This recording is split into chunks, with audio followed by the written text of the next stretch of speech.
কর্মঘণ্টা কমানোর কথা বলা হচ্ছে রাজনৈতিকভাবে। যখন একটি রাজনৈতিক দলের এজেন্ডা হিসেবে কর্মঘণ্টা কমানোর কথা বলা হচ্ছে, নারী কি চেয়েছে যে আমার কর্মঘণ্টা কমুক? কোথাও কি তারা এই দাবি করেছে? করেনি। নারীরা চেয়েছে যে তার যেই কর্মক্ষেত্র, সেই কর্মক্ষেত্রে সে নিরাপদে থাকুক, স্বাধীনভাবে থাকুক এবং তার সমস্যাগুলো বিবেচনায় নেওয়া হোক। কিন্তু সেই জায়গা থেকে কর্মঘণ্টা কমিয়ে আসলে নারীর ক্ষমতায়ন আসলে কিভাবে সংজ্ঞায়িত করতে চান সেই রাজনৈতিক দলগুলো, সেটি আমার কাছে প্রশ্নের উদ্রেক করে। আরও একটি বিষয় আপনাদের দেখাই, সেটা হচ্ছে আমরা বড় দল হিসেবে যাদের এই মুহূর্তে কথা বলতে দেখছি, সেই বড় দলের কিন্তু এই রাজনীতিতে নারী ক্ষমতায়নের কথা তারা বহুদিন ধরে বলে এসছে। আমরা এক দলের পক্ষ থেকে শুনেছি, এখন আবার নতুন করে আরেক দল নারী ক্ষমতায়ন নিয়ে কথা বলতে চাচ্ছে। বিভিন্নভাবে তারা বলছে তারা নারীর প্রতি আসলে রাজনীতিতে নারীরা আসুক, তারা চান। কিন্তু আমরা দেখছি যে যেই মনোনয়ন দেয়া হলো, 272টি আসন বিএনপির পক্ষ থেকে যে মনোনয়ন দেয়া হলো, সেখানে কতজন নারী আছে আমরা কি খেয়াল করেছি? 11 জন, এবং সেটি হচ্ছে বেগম খালেদা জিয়া সহ।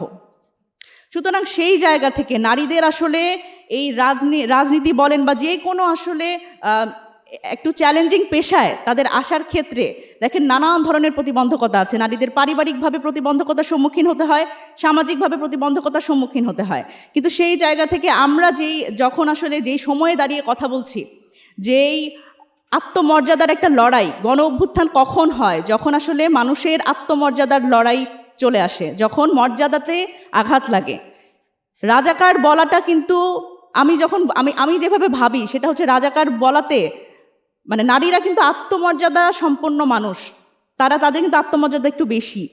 আপনি দেখবেন যে সেদিন যে হলগুলো থেকে বের হয়ে এসছে নারীরা, সেটা আত্মমর্যাদাতে আঘাত লাগার ফলে।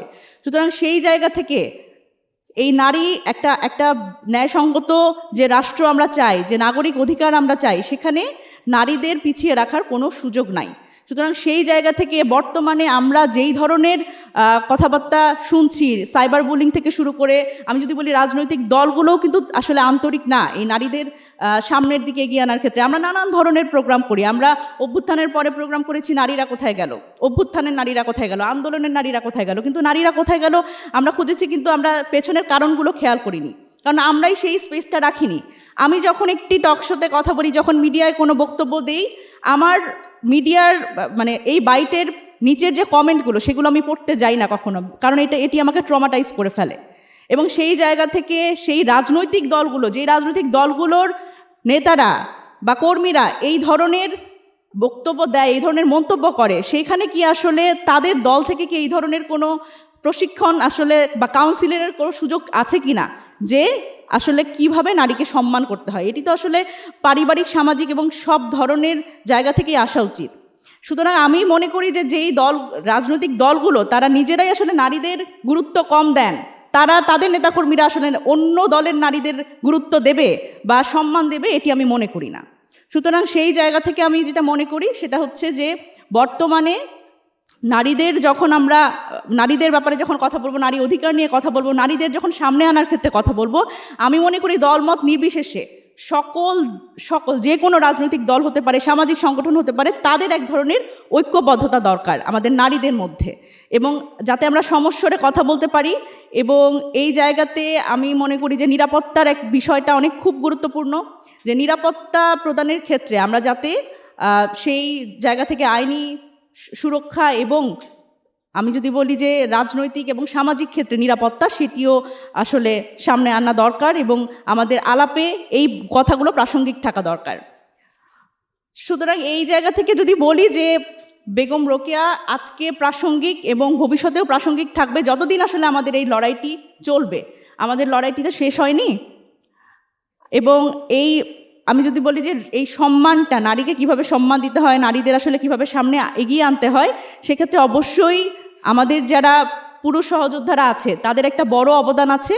এই অবদান আমি যদি বলি যে কখনো আমরা যখন আন্দোলন সংগ্রাম করেছি বা রাজনীতিতে, কখনো আমি নিজেকে মনে করিনি যে আমি এখানে নারী বা আরেকজন পুরুষ। সুতরাং আমরা যে সহনাগরিক, এই সহনাগরিকের যে আইডিয়াটা, সেটি আসলে সামনে আনা দরকার এবং সবাই নিজেদের অধিকার নিয়ে ন্যায়সঙ্গত যে রাষ্ট্রের কথা আমরা বলছি, সেই রাষ্ট্রে তারা নিজের সম্মানে নিজের মর্যাদায় অধিষ্ঠিত হোক, এটিই আমার প্রত্যাশা। এবং এর জন্য আমাদের সবার একটা সমন্বিত আমি যদি বলি সহযোগিতা লাগবে, এবং সমন্বিত একটা উদ্যোগের মাধ্যমে আমরা ভবিষ্যতের দিকে যেতে চাই এবং এই সুন্দর একটা রাষ্ট্র যে বেগম রোকেয়ার যে স্বপ্ন, আমাদের স্বপ্ন, সেই রাষ্ট্রটি আমরা পাবো বলে আমি আশা করি। সেশনের শেষ পর্যায়ে এসে পৌঁছেছি, আপনারা অনেকক্ষণ ধরে অপেক্ষা করছেন। আমি একটা বিষয় খেয়াল করি যে আমরা যখন আসলে নারীদের নিয়ে প্রোগ্রাম করি এবং খেয়াল করি এবং আশা করি যে যখন আমরা নারীদের নিয়ে কোনো প্রোগ্রাম করি তখন অন্তত আমাদের যারা সাংবাদিক ভাইরা আছেন বা আমাদের যে মিডিয়া হাউসগুলো আছে তারা কিন্তু সেই হাউসের নারী সাংবাদিকদের পাঠাতে পারে, এটা কিন্তু আমি খুব আশা করি। কিন্তু এটা কিন্তু হয় না আসলে। আমি এরপর থেকে আশা করব যে অন্তত এটা শুরু হোক, অন্তত এমন না যে মানে আমাদের ভাইরা আমন্ত্রিত না, কিন্তু আমরা আশা করব যে নারী সাংবাদিক আপারা যারা আছে তাদেরকেও মিডিয়া হাউসগুলো বিবেচনা করবে সংবাদ সংগ্রহের ক্ষেত্রে। আজকে যে আলোচনায় বারবার করে উঠে আসছে যে বেগম রোকেয়ার প্রাসঙ্গিকতা এখন বর্তমান সময়ে এসেও। আমি যদি বলি যে বেগম রোকেয়াকে আমি বেশিরভাগ ক্ষেত্রে তাকে যে পরিচয়ে পরিচালিত করা হয় সেটি হচ্ছে নারী শিক্ষার অগ্রদূত, এবং নারী শিক্ষা নিয়ে তো তার যে উচ্চকিত সেই সময়কার মানে সেই সময়ে যেই সময়ে আসলে তিনি নারী শিক্ষা নিয়ে এত গুরুত্বপূর্ণ ভূমিকা রেখেছেন, তিনি আসলে সেই সময়ের থেকে অনেক বেশি এগিয়েছিলেন।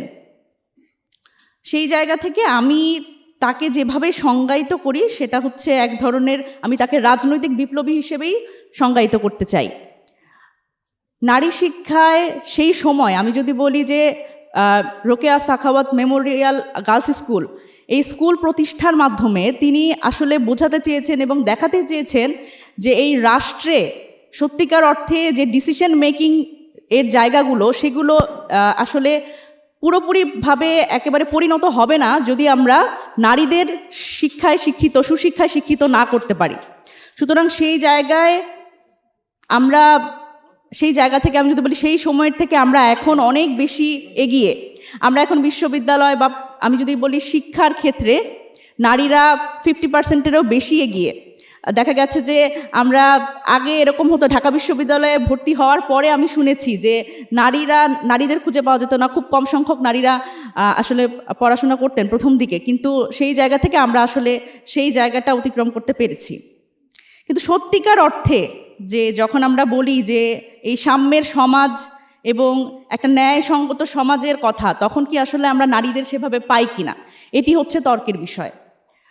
আমি যদি বলি যে এই সমাজে আমি বর্তমান প্রাসঙ্গিকতা নিয়ে একটু বেশি কথা বলবো, কারণ আমরা সবাই মোটামুটি আলোচনার মধ্যে এসছে বেগম রোকেয়ার যেই আসলে প্রাসঙ্গিকতা মানে সেই সময়কার তার অবদান।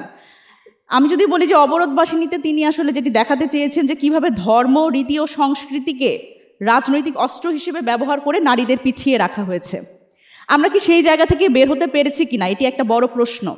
আমরা কিন্তু এখনো দেখছি যে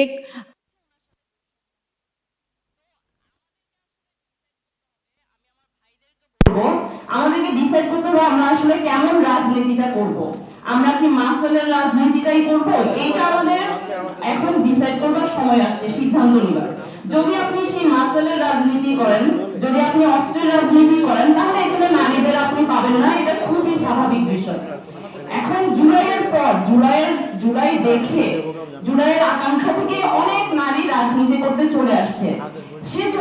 তার জাস্ট আকাঙ্ক্ষাটাই ছিল, কিন্তু এখন তার কথা অনেক সময় আপনার হয়তো বা সেন্স মেক করবে না, কিন্তু আপনার তাকে তো গ্রুম করা লাগবে, আপনার তাকে তৈরি করা লাগবে, কিন্তু আপনি তাকে নাই করে দিবেন। এই রাজনীতি যদি আপনি করতে চান তাহলে এখানে নারীরা থাকবে না, কথা খুবই স্পষ্ট।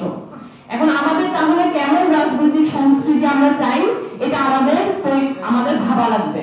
আমরা যদি চাই যে না আমরা আসলে একটা নতুন রাজনৈতিক সংস্কৃতি, তাহলে এখানে নারীরাই দেখবেন এই রাজনৈতিক সংস্কৃতি তৈরি করবার জন্য আপনাদের নেতৃত্বের জায়গাতেই আছে। আমি ধরেন আমাদের যে কোনো জায়গায় আমরা যখন রাজনীতিতে আসলাম, কোনো একটা জায়গায়